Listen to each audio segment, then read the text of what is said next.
Assalamualaikum warahmatullahi wabarakatuh. Jumpa lagi dengan saya Trader Asia. Jadi pada kesempatan kali ini kita akan belajar ya teman-teman, bagaimana cara menentukan titik entry dan exit di trading forex. Oke. Dan ini memang pertanyaan umum yang sering diajukan oleh beberapa trader ya. Jadi saya akan menjelaskan beberapa konsep penting dan juga detail bagaimana cara menentukan entry dan exit di trading forex teman-teman. Jadi di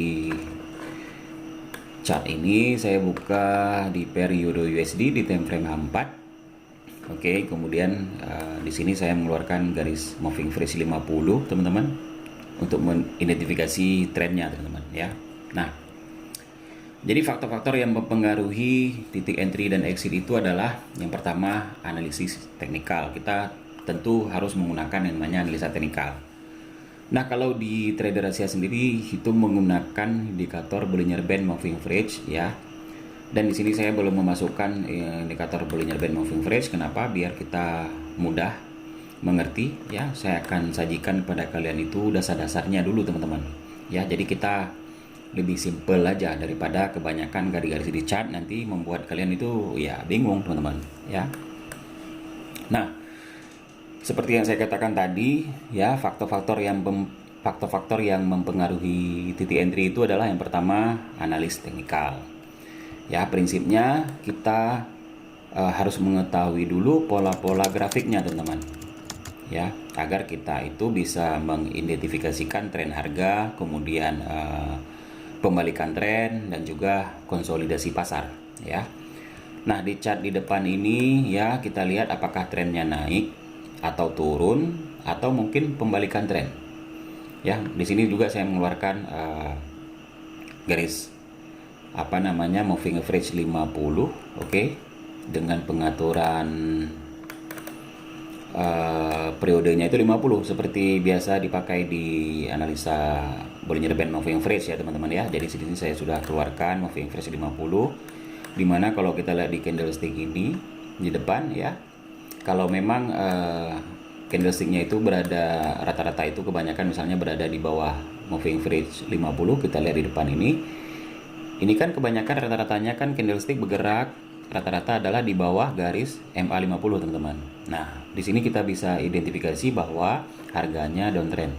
Kemudian sebaliknya ini adalah terjadi pembalikan arah harga di mana beberapa candlestick itu memotong yang namanya garis moving average 50, maka harga euro USD itu uptrend teman-teman. Ya, Anda boleh lihat di sini MA50 kemudian terjadi pembalikan arah harga. Ya.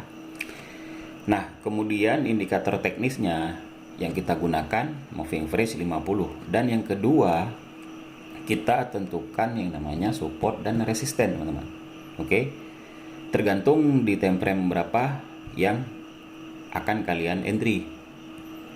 Ya, kenapa? Karena time frame ini adalah periode waktu yang memang kita gunakan di dalam analis teknikal. Jadi kalian itu bisa menggunakan berbagai time frame, misalnya time frame harian, mingguan, atau mungkin intraday, tergantung pada gaya trading kalian dan tujuan masing-masing trader, teman-teman. Jadi pemilihan time frame ini ya untuk membantu kita mengidentifikasikan apakah tren ini jangka panjang atau jangka pendek. Kalau di Bollinger Band Moving Average teman-teman ya, kita kan biasanya analisanya itu mulai dari daily untuk menentukan support dan resisten atau yang biasa kita sebut itu adalah multiple time frame teman-teman. Nah misalnya di BBMA yang sering kita lihat sebelumnya, bahkan di video sebelumnya juga saya sudah pernah menjelaskan bagaimana cara saya itu entry di BBMA. Link di atas juga saya sudah pernah berbagi sebenarnya ya. Dan itu melibatkan sekitar 3 atau 4 time frame teman-teman. Nah, di video kali ini kita pelajari dasar dulu. Oke. Nah, kita yang kedua tadi harus menentukan yang namanya support dan resisten teman-teman ya. Jadi di sini kita buka support dan resisten, saya tanda di sini adalah harga paling tertinggi adalah resistennya. Oke, kemudian harga terendah supportnya di area ini ya.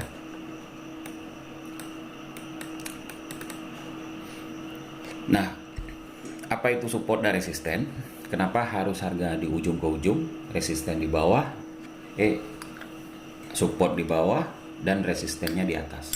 Nah, ini adalah level-levelnya teman-teman ya. Support itu adalah level harga di bawah harga yang sering dikunjungi dan cenderungnya itu mencegah harga untuk tidak turun lebih jauh, teman-teman. Ya, contoh seperti di sini, support. Kalau dia sudah membentuk yang namanya support dan sering dikunjungi, ini adalah diidentifikasi harga paling rendah dan tidak mampu ditembus. Maka ini menjadi area support sebelumnya. Kalau kita lihat harga sebelumnya, di sini area support, teman-teman. Ya, sebelum dia berubah menjadi resisten. Nah, di sini adalah support pertama. Kemudian supportnya ditembus, maka dia akan bentuk support baru di area ini. Karena ini harga yang sering dikunjungi. Begitu juga sebaliknya, jadi agak berdekatan, tidak jauh beda ya. Support sebelumnya, maka dia mencari support sebelumnya. Oke. Nah, kalau resisten, teman-teman, ya, itu adalah level harga di atas yang sering dikunjungi harga saat ini. Ya, memang cenderung itu untuk mencegah harga naik lebih jauh, teman-teman. Selagi dia itu tidak mampu ditembus. Ya. Jadi kita itu menentukan titik entry dan exit, kita itu harus sering menggunakan yang namanya support dan resisten agar kita itu bisa mengidentifikasi ya kan level harga di mana mereka itu dapat membuka atau menutup posisi. Dan juga breakout dari support atau resisten juga itu dapat memberikan kita itu sinyal penting di dalam trading, teman-teman. Ya, kita lihat di sini ya. Harga itu kan selalu bergerak antara support dan resisten, teman-teman. Jadi saya sering menjelaskan. Nah, kalau harga di saat ini, teman-teman ya, kita lihat dari harga terdahulu. Oke, kita lihat di sini. Ya, saya juga harus memberi contoh kepada kalian itu ya, pelan-pelan, tidak langsung-langsung ya, teman-teman ya, agar kalian juga mengerti. Kita harus mengetahui harga di masa lalu, teman-teman. Anda boleh lihat di sini, oke, dia kan harganya ke support ya. Ini sebagai contoh aja ya, teman-teman ya, biar kalian paham ya.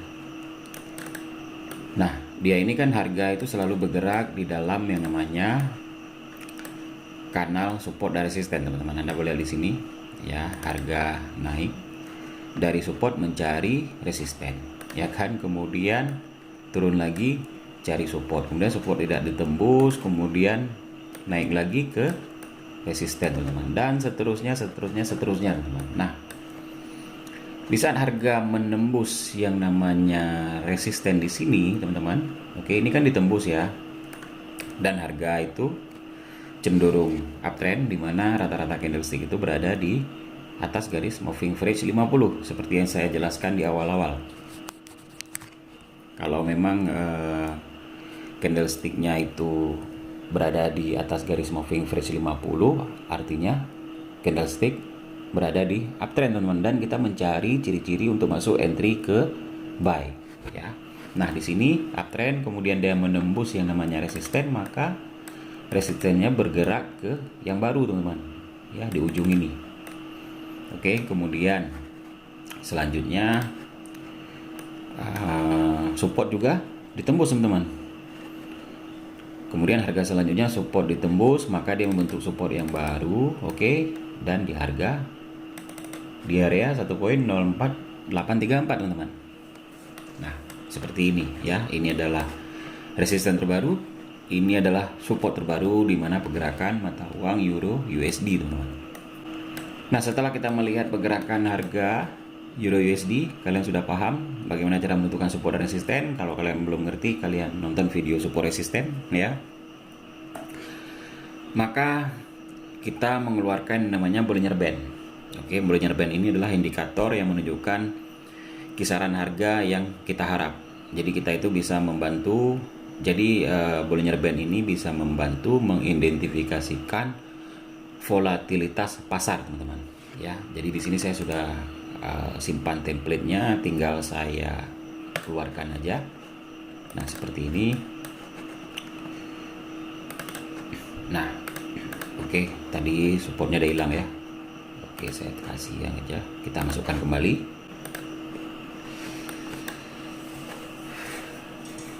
Nah,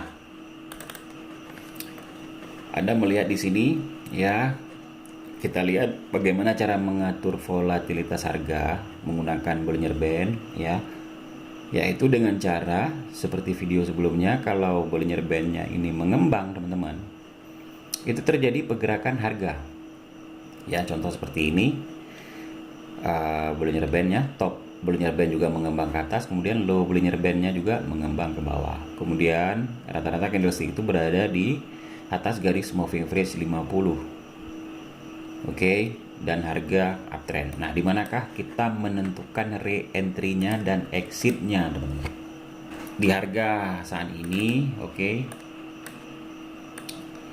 Nah, ini adalah area resisten sebelumnya yang pertama kita tarik tadi ya, di harga 1.0661, di mana harga ini tidak tembus maka akan menjadi support, dan harga yang dikunjungi terakhir tidak tembus maka akan menjadi resisten yang terbaru ya. Nah, kita melihat contoh harga sebelumnya teman-teman. Nah, ini kan area entry buy teman-teman. Disinilah kita menentukan entry-nya dan exit-nya kita tentukan juga teman-teman ya. Kita pelajari harga terdahulu. Ini area entry. Kenapa di sini adalah area entry? Karena dia tidak mampu menembus yang namanya mid Bollinger Band atau garis moving average 50. Ya, kalau memang rata-rata candlesticknya itu masih berada di di atas moving average 50 ya, di warna merah ini. Oke. Maka dia harga masih uptrend ya. Kalau kita mengetahui Bollinger Band moving average-nya, kalau kalian sudah mengerti SOP-nya, SOP yang memang BBMA-nya ya, candlestick momentum, di sini ada candlestick momentum, tentu dia akan bergerak berkelanjutan harga, teman-teman. Oke. Nah, misalnya kita entry di sini, teman-teman.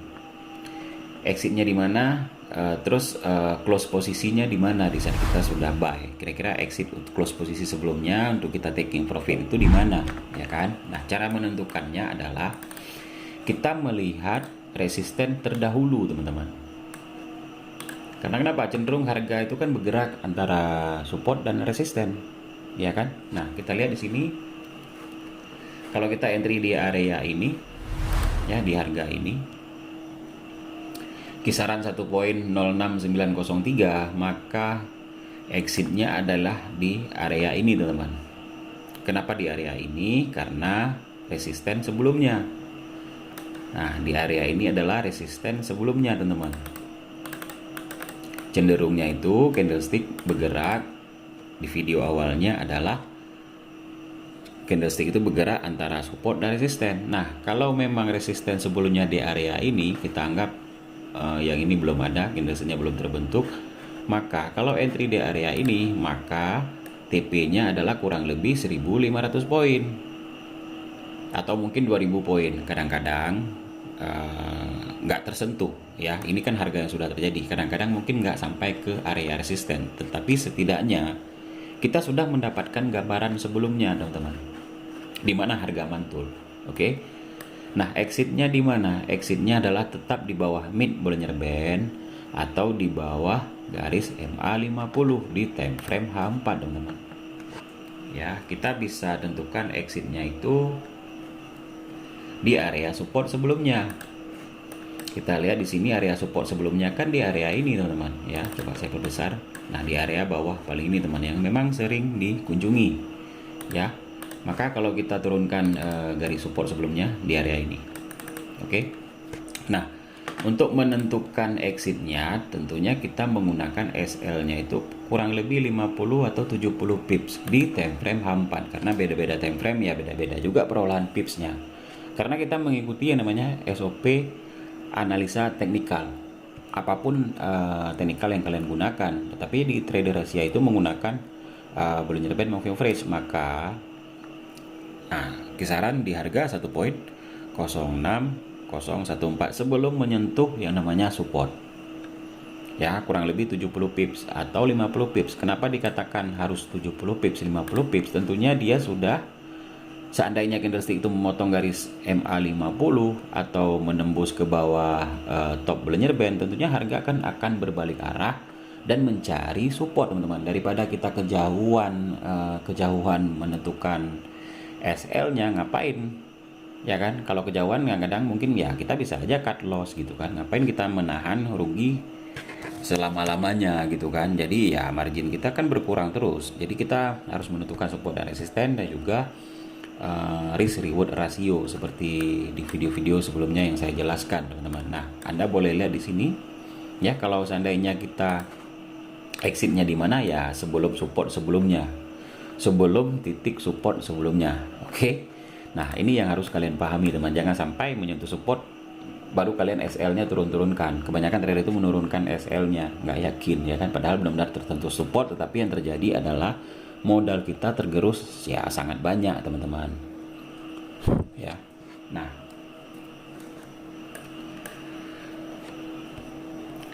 jadi kita harus menentukan volume perdagangan. Kenapa? Karena kalau volume perdagangannya itu volatilitasnya besar, ya tentu TP-nya juga semakin besar. Kalau TP-nya kecil, ya sesuai dengan support dan resisten sebelumnya kita mengukurnya, teman-teman.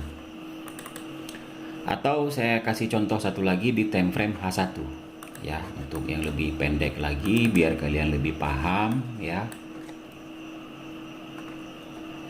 Kita lihat di sini kan harga sebelumnya ya, teman-teman. Nah, harga sebelumnya di area ini adalah resisten. Oke. Nah, ini area ini adalah resisten sebelumnya.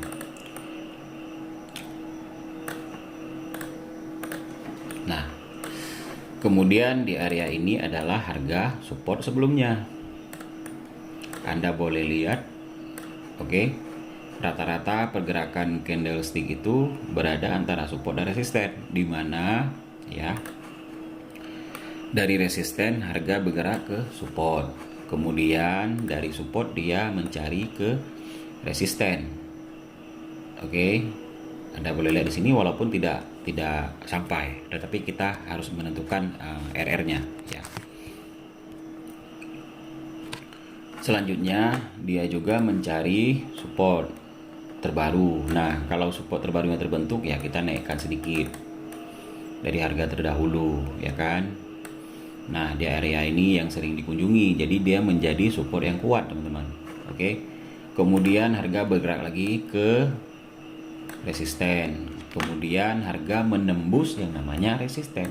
Kalau memang harga menembus yang namanya resisten, maka ini akan menjadi support, teman-teman. Di time frame H1.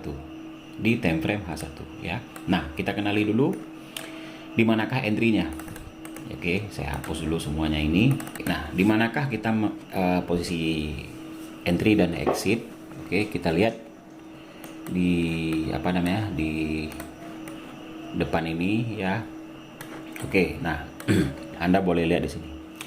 Di saat harga menyentuh yang namanya resisten, oke, kita melihat breakout candlestick apakah resisten ini mampu ditembus atau tidak. Ya. Nah, kalau memang tidak mampu ditembus ya teman-teman ya, maka dia akan kembali ke downtrend, di mana di video pertama kita telah mengeluarkan namanya garis moving average 50, di mana rata-rata pergerakan candlestick itu berada di bawah garis moving average 50, teman-teman. Nah, disitulah kita menentukan re-entry untuk sell. Ya, contoh di sini dia membentuk candlestick momentum sesuai SOP Bollinger Band moving average ya. Kemudian area re-entry-nya adalah di area harga kisaran 1.06610, teman-teman. Karena kenapa? Dia tidak mampu menembus yang namanya mid Bollinger Band atau top Bollinger Band, teman-teman. Dan di area ini Bollinger Band-nya itu tidak mengembang dalam artinya rapat ya. Ini adalah sideways. Dia melakukan konsolidasi harga sebelum harganya benar-benar turun. Kalau Bollinger Band-nya mengembang, maka terjadi yang namanya pergerakan pasar, teman-teman. Nah, kalau seandainya kita entry di area ini, maka SL-nya jangan sampai di atas resisten. Ini adalah harga yang akan dikunjungi kalau memang berbalik arah. Karena prinsipnya candlestick itu bergerak antara support dan resisten. Ya, mudah-mudahan Anda mengerti sampai di sini ya. Nah, stop lossnya teman-teman sebelum sampai resisten. Kalau seandainya kita entry di area ini teman-teman, entry sell, maka stop lossnya kurang lebih 50 pips, ya kan, di atas garis moving average 50 teman-teman. Nah, untuk TP-nya teman-teman, nah untuk TP-nya kita lihat ya, tadi di area ini contoh misalnya kita entry di area ini, untuk TP-nya kita lihat support sebelumnya teman-teman. Ini kan harga yang sudah terjadi. Nah, kalau support sebelumnya kan di area ini teman-teman. Oke, maka dia harus menembus yang namanya keluar, yang namanya breakout. Nah, dalam kasus di depan ini harga akan ditembus teman-teman. Maka untuk TP-nya kita mencari support sebelumnya. Ya, memang ini agak jauh di time frame H1. Oke, nah kalau memang di sini tidak ada visualisasi harga masa lalu, maka secara otomatis dia akan bentuk support terbaru teman-teman, di mana harga akan dikunjungi sebelumnya. Kalau memang tidak ada harga support sebelumnya, maka kita bisa gunakan RR 1:2. Misalnya SL-nya itu 50 pips, berarti stop TP-nya itu sekitar 100 pips. Ya, berarti TP-nya di antara harga 1.05563. Terus kenapa nggak support ke bawah bang? Kan gitu ceritanya. Ya kan supportnya belum terbentuk. Kita berharap aja TP-nya adalah 1:2. Kenapa kita harus menggunakan RR rumusnya? Kalau memang kita nggak percaya dengan menentukan support dan resisten yang memang kita dapatkan, kita sesuaikan SL dan TP-nya, nanti di saat close posisi kalau ada beberapa pair yang kita buka, maka tidak akan sesuai untuk memperolehkan profitnya teman-teman. Jadi saya sudah menjelaskan di video sebelumnya ya tentang RR-nya teman-teman. Nah, jadi saya ulangi ya, setidaknya kalau kalian mau entry ya, exitnya di mana, kemudian TP-nya di mana, kita baca melalui garis moving average 50 untuk mengidentifikasi tren. Kemudian untuk Bollinger Band-nya kita mengukur volatilitas pasar teman-teman, di mana harga itu bergerak kalau Bollinger Band-nya mengembang. Kalau mendatar seperti ini adalah sideways. Oke. Nah, untuk taking profitnya, untuk SL-nya jangan sampai tersentuh yang namanya resisten sebelumnya kalau seandainya kita sell. Dimana resisten itu kan harga paling atas, kalau support harga paling bawah. Kalau seandainya kita buy, ya kan, SL-nya ya jangan sampai tersentuh support paling bawah, karena harga itu bergerak di dalam kanalnya support dan resisten. Dia mantul antara resisten, kemudian harga mencari support, kemudian dia bergerak lagi ke resisten, kemudian mencari support, dan terakhir ya terjadi konsolidasi harga. Kemudian volatilitas pasarnya juga bergerak sesuai dengan Bollinger Band ya, kemudian breakout, harga menembus yang namanya resisten saat ini. Ya, kalau kita seandainya time frame entry di time frame H1 ya, kalau ditembus yang namanya resisten, tentunya dia akan mencari resisten yang terbaru teman-teman. Nah, dia akan membentuk resisten kuat terbaru, maka supportnya juga, nah resisten sebelumnya itu akan menjadi support teman-teman, seperti ini.